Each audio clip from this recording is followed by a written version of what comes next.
Kafkasya'dan Anadolu'ya açılan en büyük kapı. Zaten eski İpek Yol Köprüsü'ne bakın görüyorsunuz. Gerçekten büyüleyici. Hani ismini de bir rahibeden almış. Şurada bir kapı olduğunu varsayıyoruz. Tabi Kurtuluş Savaşı'nda Ruslar tarafından yıkılmış. Ruslar içinden geçmiş resmen yani. Tabii, gerçekten. tabii. Pazarlamaya bak. Gulu gulu gulu gulu. Kiliseden falan dönme değil. Kesinlikle gelmeniz gereken noktalardan bir tanesi. Medeniyetlerin şehri diyelim buraya. Aynen öyle. Medeniyetlerin şehri.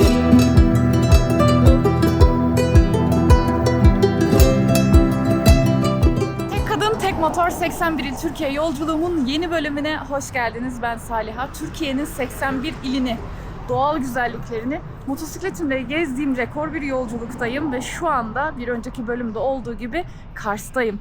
Şu an güneş var, o yüzden biraz şanslıyım. Zamanda değerlendirmek istiyorum ama yine de soğuk. Fakat o soğukluğun arkasında ben içimi sıcacık yapan bir yerden çıktım. Sağ olsunlar Kars'ta bulunan Grand Ani Hotel beni 2 gece ağırladı. Çok da güzel. Hatta şöyle bir şey var. Burada Sarıkamış tarafında ayıların inmiş olduğu bir çöplük var. Dolayısıyla biz Türkiye'yi altını üstüne getirdim. Her yerde kamp yaptım. Sen Instagramcı değil misin bu YouTube'cu? Evet. Salih Özkan. Salih Özkan. Aynen. Ben İstanbul'a falan seni takip. Ben de motorcuyum da. Öyle mi? Ben seni Harika. takip ediyorum ya. Ne Burada güzel. mısın? Evet, şimdi ayrılıyorum artık. Nereye gidiyorsun bu sefer? Ani'ye doğru, Ani, oradan Ani. Iğdır'a. Aynen. Gel misafir edeyim abla seni bizim eve gelsin. Çok teşekkür Vallahi. ediyorum Cansın. Sağ olasın. Vallahi Yola seni çıkıyorum takip valla. ediyorum. Vallahi. Var Aynen mı öyle. isteğin yani? Çok sağ olasın. Allah'a Teşekkür emanet. ediyorum. Allah Kendine bize çok iyi bak. Sağ olasın. Doğunun soğuğuna karşı insanların sıcaklığı. Bu arada bir önceki bölümde de mesela bu Fetih Camii'ye doğru gittiğimiz sırada bir tane abla, o beni tanımıyor, takipte etmiyor. Böyle motorla beraber görünce dedi ki nereden geliyorsun, ne yapıyorsun vesaire, gel dedi eve götüreyim, karnın açsa yemek yedireyim, gel bizde kal sıcacık, seni misafir edelim diye. Hakikaten tanımadıkları halde sağ olsunlar bu misafirperverliği, bu sıcaklılığı gösteriyorlar her zaman olduğu gibi. Hepinize buradan ayrı ayrı teşekkür ediyorum. Her ne kadar icabet edemesem de. Ne diyordum? Aslında şöyle, bir önceki bölümü sizlere ayı göstereceğim bir bölüm olarak planlamıştım. O yüzden burada Sarıkamış'ta Acısu mevkiinde ayıların iniyor olduğu bir çöplük var. O çöplüğe kadar gittik aslında ayıları görmek için, fakat maalesef ki hiç ayı göremedik. Dedim ya, Türkiye'yi alt üstüne getirdim. Karadeniz'de, orada, burada, dağın başında, insan geçmediği yerde birçok yerde kamp yaptım. Karşıma tilki dışında, tavşan dışında bir hayvan çıkmadı. Dolayısıyla maalesef ki göremedik ama şöyle küçük bir serüvenimiz oldu. Benim motosikletim hazır. Buradan Ani harabelerine doğru yola çıkıyorum. Yavaştan yola koyulayım. Evet, şimdi Kars'tan yola çıktık. Bu arada ben bugün kuş gibiyim. Neden? Çünkü şimdi o izlediğiniz ayı koşturmasından sonra, ayı peşinde koşturduktan sonra benim zaten çok uzun zamandır sürekli yollardayım ya. Böyle de denk gelmiyor. Her yerde masaj vesaire yeri iyi yapan bir yer. Grand Ani Hotel'de bir masör var. Allah'ım, beni bir yoğurdu dün. İnanılmaz. Ben İstanbul'da vesaire, ben tam bir masaj bağımlısıyım bu arada. Yani Tayland'dayken vesaire, bir de işte Muay Thai kampında uzunca zaman bulundum. İlk günlerinden itibaren sürekli olarak bir muscle pain hissediyorsun ya. Neydi lan Türkçesi? Hadi çıkacak, hatırlayacağım. Nasıl? Var ya şu ay her yerim ağrıdı, belim bakım ağrıdı dediğinde ağrıyan yerler. Neyse, şu Türkçesini yazayım, resmen Türkçesi aklıma gelmedi, şaka gibi. Ağrıyor ya her yerin. Ondan sonra ben her gün Tayland'da, yani bütün paramı masaja yatırıyordum diyebilirim. Öyle bir, zaten ucuzdu. Ben Tayland'a gittiğim zamanlar hala ucuz zamanlarıydı yani. Türkiye'ye döndükten sonra öyle güzel masaj yapan kimseyi gerçekten bulamadım. Yani gidiyorsun mesela otellerin, 4-5 yıldızlı otellerin masaj salonlarına, yok Nepalli çıkıyor, yok Hintli çıkıyor. Tayland'da da çıkıyor ama hani yapamıyor o kadar güzel masaj. Bir masör vardı dün. O da Vietnamlıymış. Bir güzel yoğurdu. 40 dakikalık bir masaj, sanırsın 2 saat yoğurdu beni. Öyle güzel bir masaj. Bak gerçekten Kars'a geldiğinizde burada kalın ve masajını gerçekten deneyimleyin. İnşallah kız devam eder yani burada çalışmaya. Kıza sormak istedim ben. Hani Vietnam'dan kalkıp da Türkiye'de Kars'a gelmenin Sebebi neydi? Ama iyi ki de gelmiş bak. Neyse, şimdi yola devam ediyoruz. Ardahan'da bak fark ettiniz mi? Bir önceki bölümlerden beri değerlendirin mesela. Ardahan'dan sonra o Sahara geçidine geçtik ya. Sahara geçidinden sonra hep bu şekilde dümdüz olduğu için yollar bana çok işime geldi. Evet, rüzgar fazlaca alıyor maalesef ama en azından hızlı gidebiliyorum. Dolayısıyla bana zamandan kazandırmış oluyor. Çünkü benim kullanabileceğim gün içerisinde yani en verimli kullanabileceğim 2-3 saatlik bir sürüş zamanı var. Bugün de birazcık geç çıkmış oldum yola. Tut vesaire tarafı malum beni çok yoruyor, çok emek istiyor. Onlarla ilgili yapmam gereken vardı. Edit vardı, yetiştiremedim gene. Vallahi bir beğenin, abone değilseniz abone olup beğenin, yorum yapın. Katıla üye olun, süper teşekkür bırakın, bir şey yapın. Vallahi şurama geldi ya artık. Var ya bir tane de yeter artık ya. Buramıza geldi. O yüzden gerçekten sizin buradaki destekleriniz benim için çok önemli oluyor. Ne kadar desteklerseniz, paylaşırsanız, büyütürsek bu aileyi o kadar iyi benim için. Dolayısıyla birazcık da o işlere takıldıkça benim birazcık yine yolum geç oldu başlayalı. Yahni Dağı geçidi 1993. Şurada sticker bırakalım mı? Anıl! Ya! Anıl'ın da sticker'ı var burada. Ay çok severim Anıl'ı.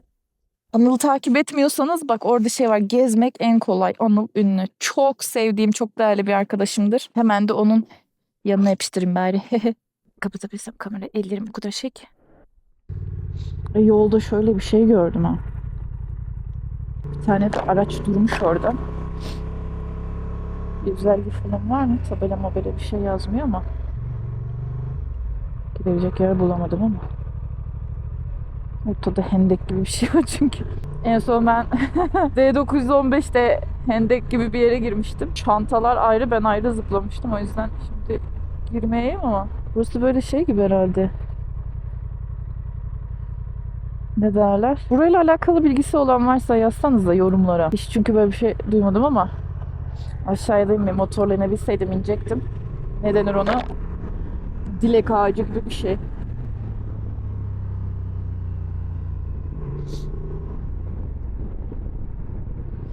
Evet, Ani'ye geldik şu anda. Hava bulutlandı iyice ya. İyice soğuk olmaya başladı gene. Ben daha önce kaç yıl, bundan bir 5-6 yıl önce gelmiştim Ani'ye. Kars'a. Burada en çok dikkatimi çeken şeylerden bir tanesi ne biliyor musun? Bak Ani'nin içerisine girmeden görebileceksek. Hatta az çok hatırlıyorum gibi bak şuralarda bir yerlerde şu tarafta kalan evin taşlarında eski tarihi eser sayılacak taşların alınıp evlerin yapımında kullanıldığını görmüş. Yani çok fazla var zaten. Türkiye'de mesela diyelim ki böyle bir ören yeri haline gelmiş tarihi bir yapıt varsa illaki o yapıtların etrafındaki köylerde evlerin inşasında kullanılan o eski taşlardan işte yazılı parçalardan bulunuyor. Nerede buluruz? Birazcık daha ilerleyelim bakalım. Bunlar daha yeni yapılar sanki. Burada böyle bir köy var. Allah. O rüzgar var ya kesiyor ya. Köy konağı yapılıyormuş bak burada. Yapsınlar abi bak köylüler işletsin burayı. Yemesini içmesini vesaire ayarlasınlar. Köylüler kazansın burada ne güzel işte. Gördüm taşın aynısını görebilecek miyim acaba ya? Ani öğren yeri giriş. Allah Allah acaba tekrar mı yaptılar o evlerin taşları oradan aldılar mı acaba? Öğren yeri girişinde gulu gulu gulu gulu. Gulu gulu gulu gulu gulu.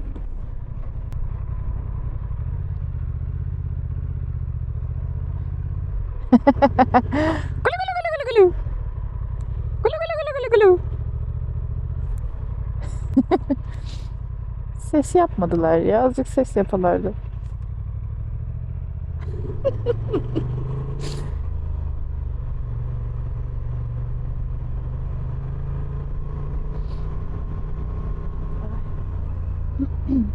Öğren yerinin girişi burası mıydı? Giriş burası diyor ama ben daha şu taraflardan bir yerden girdiğimi hatırlıyorum.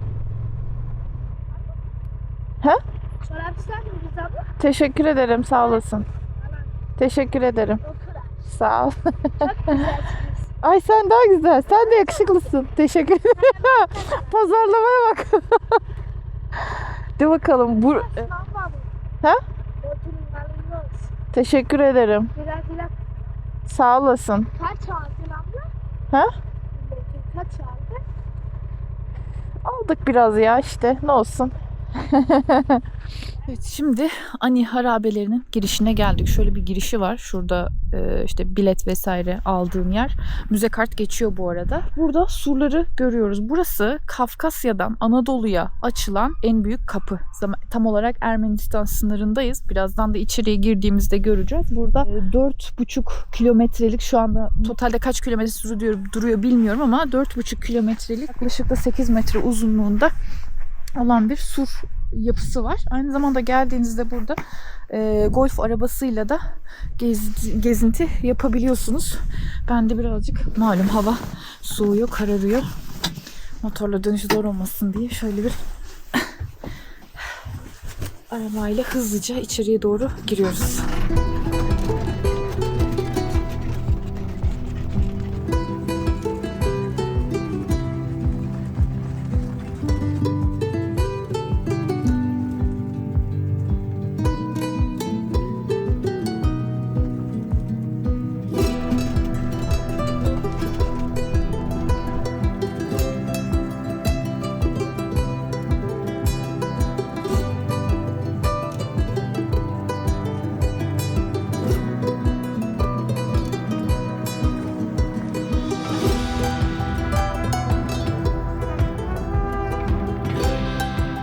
Araç bir yere kadar bırakıyor. Ondan sonra aşağıya yürüyoruz. Ben daha öncesinde, dediğim gibi 5-6 yıl öncesinde buraya gelmiştim. Yine gezmiştim detaylı ama maalesef tam olarak aklımda hikayeleri ve tarihi kalmadı.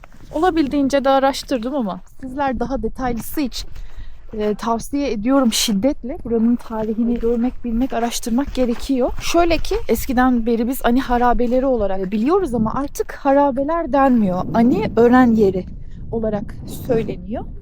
2016 yılında UNESCO'nun Dünya Miras Listesi'ne girmiş durumda burası. Çünkü burası başta dediğim gibi Kafkasların Anadolu'ya açılan aslında tek kapısı. Zamanında İpek yolu, baharat yolu buralardan geçtiği dönemde Ermenistan sınırını görüyorsunuz. Donuyorum. Şu tarafta gördüğünüz Arpaçay Nehri var. Ortadan su geçiyor. Onun karşısı, şu gördüğünüz yer tamamen Ermenistan. Dolayısıyla o bölgelerden buraya geçilen tek yer olduğu için burası zamanında birçok farklı medeniyete ev sahipliği yapmış durumda. Eldivenlerimi getirdim. Hava buz gibi diye çünkü. Giyemiyorum kamera tutacağım diye. Arkamda Tigran Kilisesi var. En çok bilinen yerlerden bir tanesi. Burada şimdi kilise var, cami var. Çünkü zamanında burada farklı medeniyetlerden, farklı dinlerden birçok topluluk burada yaşamını hüküm sürmüş durumda. Zerduşlara, yani ateşe tapanlara, sonra Hristiyanlara, sonra da Müslümanlara ve bunların böyle ara ara el değiştirmiş olduğu, bunlara ev sahipliği yapmış olan bir yer. Yani içerisine doğru gidelim ve birazcık da içeriği görelim.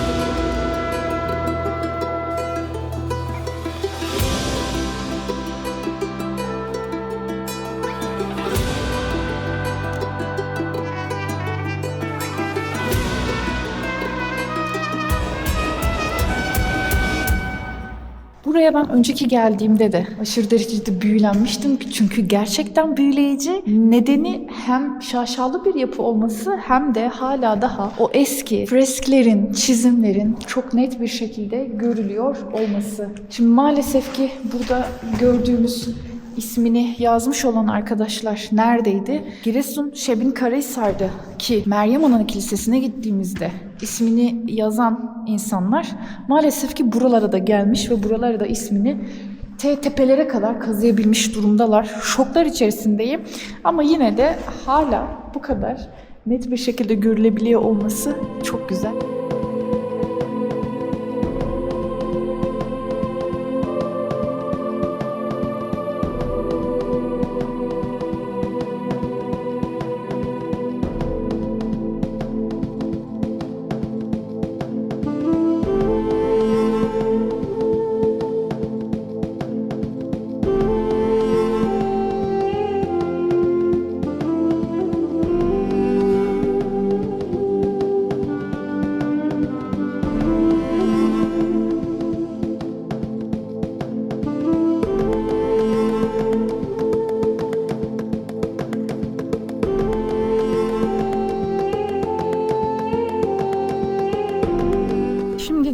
buradaki yapıların en hakikatli kalmış olan, güzel hala daha ayakta duran yapılarından bir tanesi olan Ebu Meniçer Külliyesi'ne geldik şu anda. Abimiz var burada.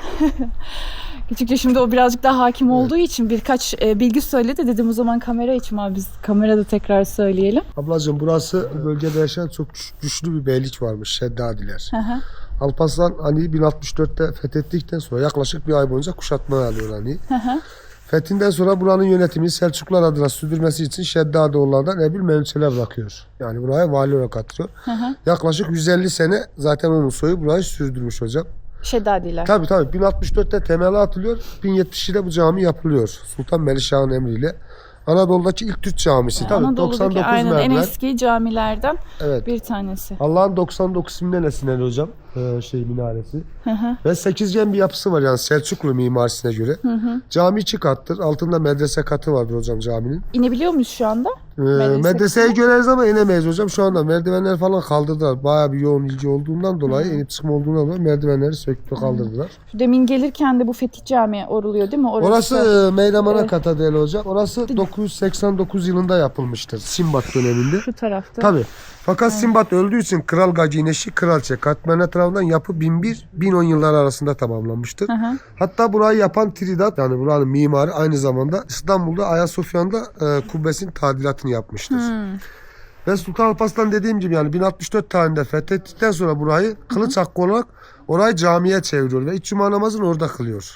İsmi de Fethiye Camisi olarak kalıyor. Günümüzde Beşikli Kilise, gotik yani gotik büyük Evet. anlamında demek hocam ve Fethiye Camisi olarak geçiyor. Oranın yaklaşık 20 metre boyunda kubbesi varmış. O da bayağı 1319 yüksek. evet depreminde yıkılmış. Yani burası tarihinde 4 tane de büyük deprem görmüş. Evet aynı zamanda. Tabii, Onu tabii. da söyleyecektim. Evet. Annenin bu baharat yolu Tabii vesaire İpek yolu da zamanlarında buradan geçtiği için 20 Aynen. tane medeniyet görmüş. Yani çok zengin bir şehirmiş yani. Hı hı hı. Urartular, Persler, Sasaniler. Ama son çağlarda ilk yerleşti Ermeniler tarafından kuruluyor burada 9. yıllarda. 1045'e kadar burası Ermenilerde kalıyor. Ve hiç savaşılmadan Bizans'a teslim oluyor burası. 1064'te Sultan Alparslan fethettikten sonra yaklaşık 150 sene burası Selçuklularda kalıyor. En güzel dönemlerinde Selçuklular ve Ermeniler döneminde yaşamış. Çünkü ticaret olduğu için İpek yolu geçiyor ya çok önemli bir şehirmiş. Tabi Selçuklu'nun da çöküşünden sonra tekrar el değişerek Gürcü Krallığına geçiyor. İşte Gürcüler döneminde hocam burası Moğol istilasına uğruyor. Yani Moğol buraya bile giriyor hocam. İşte dediğim gibi yine 1319'larda da deprem oluyor bölgede. Şimdi ticarette de deniz yolu açılıyor. Açıldığı için İpek yolu önemini kaybediyor. Artık şehir de önemini yitiriyor. Artık beyliklere kalıyor hani. İşte Akkoyun, Karakoyunlar hangi beylik güçlüyse hani o alıyor. Ta ki 1530'lara kadar hocam biliyorsunuz Yavuz Selim Doğu Seferi'ne çıkıyor. Doğu Seferi'ne çıktıktan sonra Tebriz, Çaldıran seferlerine giderken Ani de Osmanlı topraklarına katıp böyle gidiyor buradan. Ama Osmanlı daha çok yani Kars'a yöneliyor. Ticaret hep Kars'ta döndüğü için hani önemi yitiyor. Yani 1600'lerde artık burada yaşam olmuyor. Ama Osmanlılar'da yani. Daha 1870'lere kadar biliyorsunuz tekrar Ruslar işgal etmiş burayı hocam. Yaklaşık 40 seneye yakın onlarda kalmış. Onlar da burayı bayağı bir zarar vermişler. Yani. Mesela bak bu caminin önünde buranın giriş kapısı şurası hocam. Asıl caminin giriş kapısı burası. şu kapı mı oluyor? Şurası hocam. Ha şurası. Tabii.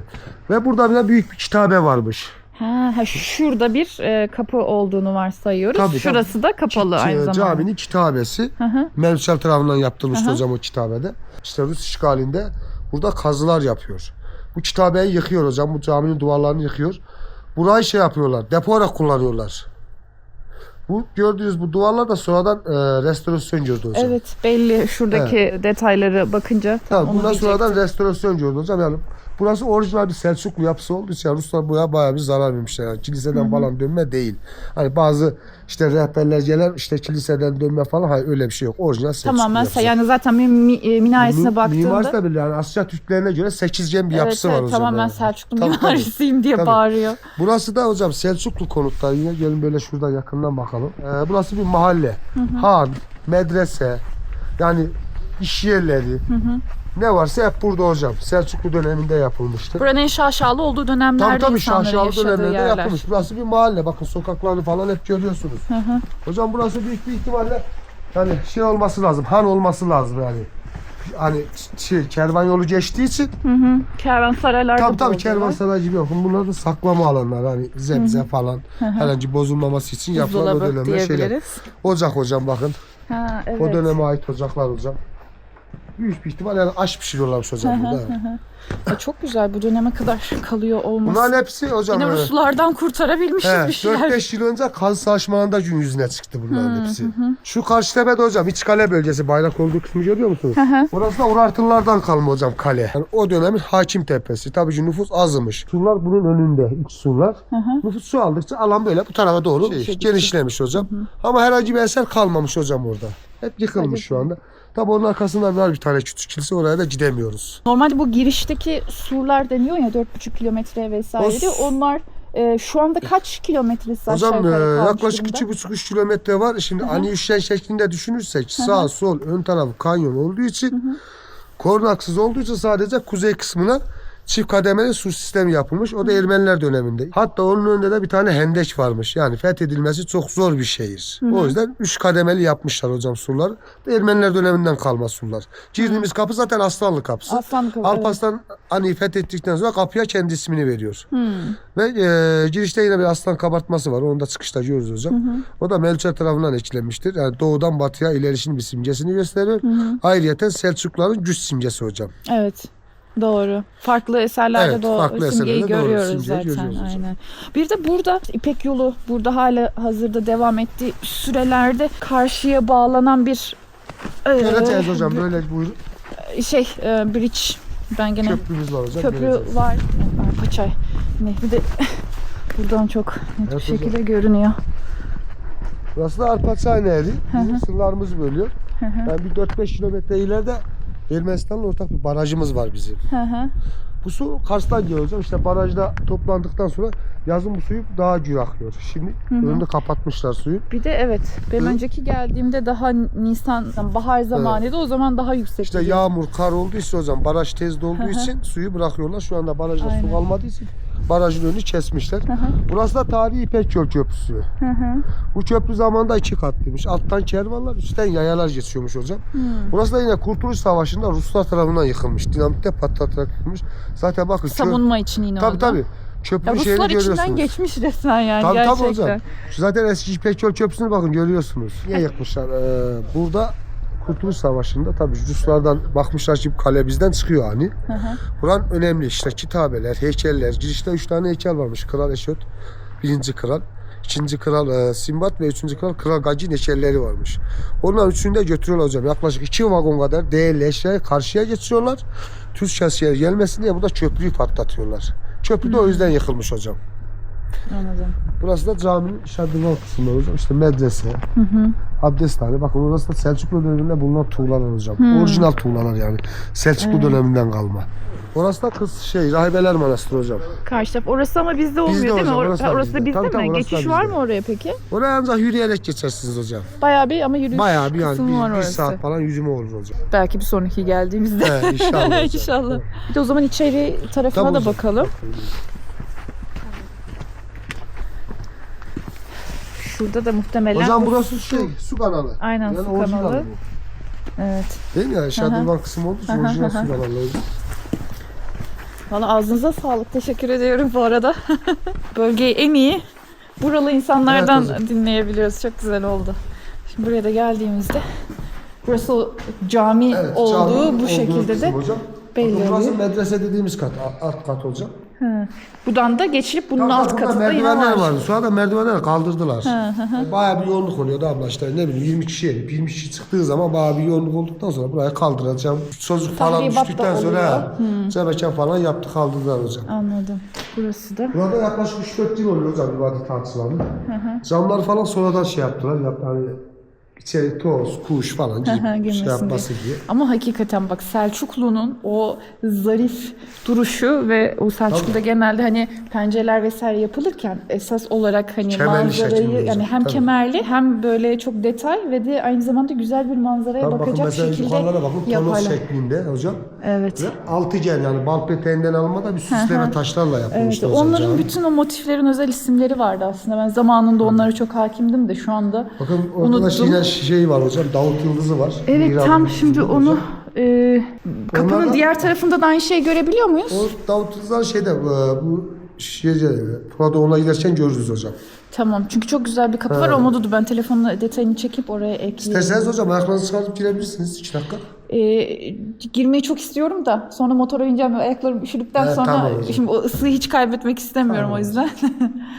Şimdi burası da Aziz Grigor değil mi? Kilisesi Grigor, hocam. aha. Evet. Pradoğlu ailesi tarafından yaptırılmıştır. Çok zengin bir tüccar, Ermeni kökenli. Aha. Girebiliyor muyuz içine? Tabii tabii içerisine girebiliriz hocam. Burası aslında bir anıt ablacığım. Bunlar Katalon'da 2 tane Aziz'in, yani din adamının mezarı olduğu söyleniyor. Onların anısına yapılan bir anıttır. Şapel yani. Küçük bir ibadet yeri. Fakat Ermeniler döneminde ibadete açılmadığı için Gürcüler döneminde burasını ibadete açıyorlar hocam. Ha. Küçük bir şapel. Yani bizde olur ya cami küçüğü mescit. Bunlar da şapel hocam. O bayağı da Evet, özenilmiş, hocam. güzel. İçeriden altıgen, 6 yonca yapraklı. Yani kendi nasılına göre öyle yapmışlar. evet. Şöyle yukarıdan beri. Hocam burası da bunlar ibadet yerleri, izdivaç yerleri.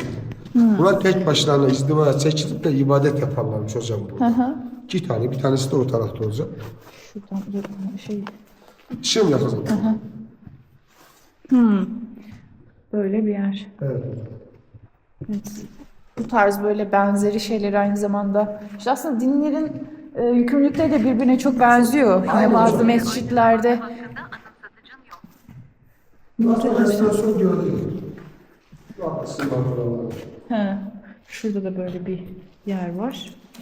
12 tane penceresi var. Bir tanesi Hazreti İsa'nın, 12 tane havarisini simgeliyor. Tabii hocam.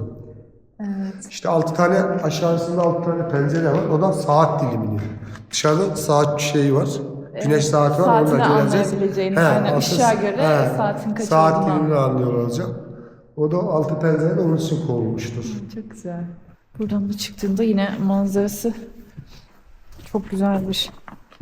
Ve aşağıda da yeraltı yaşamlarını görüyorsunuz. Evet, mağarada. şuradaki değil Tamam mi? Urartular döneminden kalma mağaralar. Yani elle oyma mağaralar. Dairesel şeklinde mağaralar var. Yaklaşık 550-600 tane mağara var. Evet. Çünkü buranın zamanında nüfusu 150 binden fazla bir nüfusu varmış. Evet. O şaşalı dönemlerinde Tabii tabii. değil mi? Yani Ermenistan'a 150 başkentlik bin yapmış tabii. bir şehir burası. Evet. Hı hı. O dönemler yani burası Şarşalı döneminde 150-200 bine kadar bir nüfusu varmış. Şu gördüğünüz tepelerde hep yaşam alanları hocam. Zaten Hı hı. bakın Evet, her yerde var. Şuradan taş dökümleri şuraya falan kadar. görüyorsunuz. Onların Evet. hepsi yaşam alanı. Burada irili ufaklı 1001 tane kilise varmış. Evet. Yani 1001 kiliseli şehir derlermiş buraya. Ani ismini de bir rahibeden alma. Güzel demek. Onlar da kızlarına da ismini koyarlar Ani. Tabii tabii hocam. Onlar Buraya kullanıyor, gelirler ne mesela güzel. yapmaya. Ayin falan yapmıyor ama burada yasaklandığı için burada yapamıyorlar. Buradan Akdamar Adası'na gidiyorlar. Evet, Onların bravo. aynı zamanları var. Her yaz gelirler buraya. hı. Burayı gezer buradan Akdamar Adası'na. Akdamar şu anda hala daha ayine Tabii açık tabii o orada zaman, açık değil mi? hocam. Orada Şimdi Van'a da yapıyorlar. gideceğiz buradan Iğdır'dan beri Evet. aşağıya ineceğiz. Van'a doğru gideceğiz. Buradan Doğu Beyazıt falan gidersiniz. Aynen. Burada da Burada da mı yine bir köprümsü bir burası şey mi yoksa kalenin bir şey mi? surları bak. Yani hep burada gözetleme kuleleri falan varmış zamanında. Hep yıkılmış. Şu taraflardan Tabii, beri tabii, hep sur. evet. Yani kaleyi koruma amaçlı sur yapmışlar hocam buralara. Zaten surlar da buradan böyle gidiyormuş hocam. Buradan böyle gidiyormuş. Şu taraftan geliyor. Bu Tabii, tabii, taraftan. tabii, Buralar tabii. dolanıyor. Tabii buraya hocam tabii. kadar. Yani korunaksız olmayan yerler komplesine sur yapmışlar. Anladım. Çok güzel. Orası Vay da zaman- Gacik Kilisesi. Yuvarlak katedral. Dünyada ilk ve tektir hocam. Kral Gacik'in kendi ailesine yaptırdığı bir kilise. Ermeniler döneminde yapılmıştı hocam. Orası da depremden dolayı yıkılmış. Orada da yine Müşravan Sarayı'nı görüyorsunuz. Oraya araçla gidemiyoruz. Selçuklu döneminde yapılmış. Anladım. Çok güzel. Abla bir baş böyle. Alo. Abimizin ağzına sağlık değil. Neyse dur telefon konuşmasını Al, kesin ondan tamam, al. sonra. Şurada aynı zamanda detayları da birazcık göstereyim. Yani zamanında sadece bir hani mescit niteliğinde yapılan yerin bu kadar detaylı ve özenilerek yapılmış olması da çok değerli. Şurada girişte Ermenice muhtemelen bir şeyler yazıyor giriş kapısında. Bak dışarıdan baktığında da mimari yapısına baksana. Bak içeride mesela daha genişti o pencereler.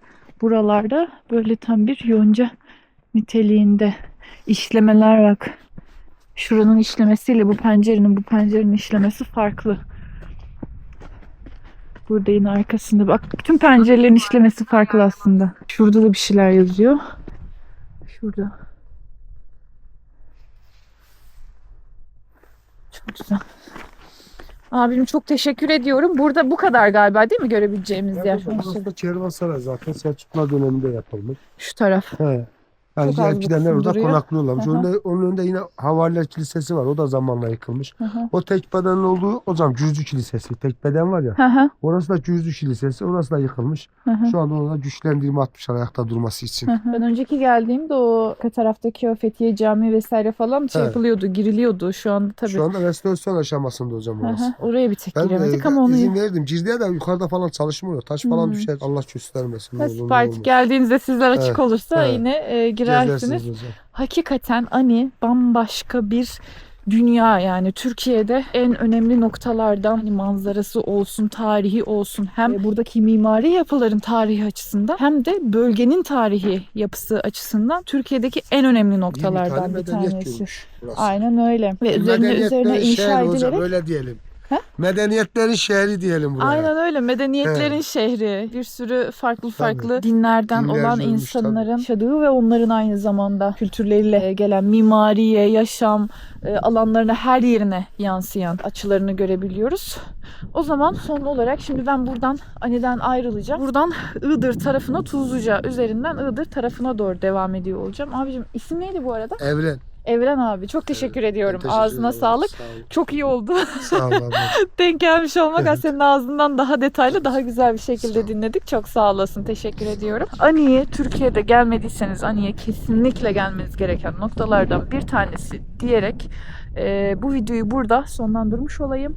Bir sonraki videoda Iğdır tarafına doğru gidiyor ve Iğdır'ı geziyor olacağız. Tuzluca'da bu renkli aynen gökkuşağı tepeleri yine farklı farklı şehirlerde gördüğümüz gibi orada da var. Yolda giderken karanlığa kalmadan yetişebilirsek orayı da göreceğiz. Ondan sonra sırada Iğdır var. Ondan sonra da Doğu Beyazıt'a doğru devam ediyor olacağız. Hala daha abone değilseniz abone olmayı, videoyu beğenmeyi, yorum yapmayı, süper teşekkürler ve kanala üye olmayı unutmazsanız çok seviniriz abicim. Bunları yapacağız mecbur. O zaman sizlere bir sonraki bölümde görüşene kadar şöyle güzel bir manzaraya karşı veda ediyorum bu bölümlük. Kendinize çok iyi bakın. Görüşmek üzere.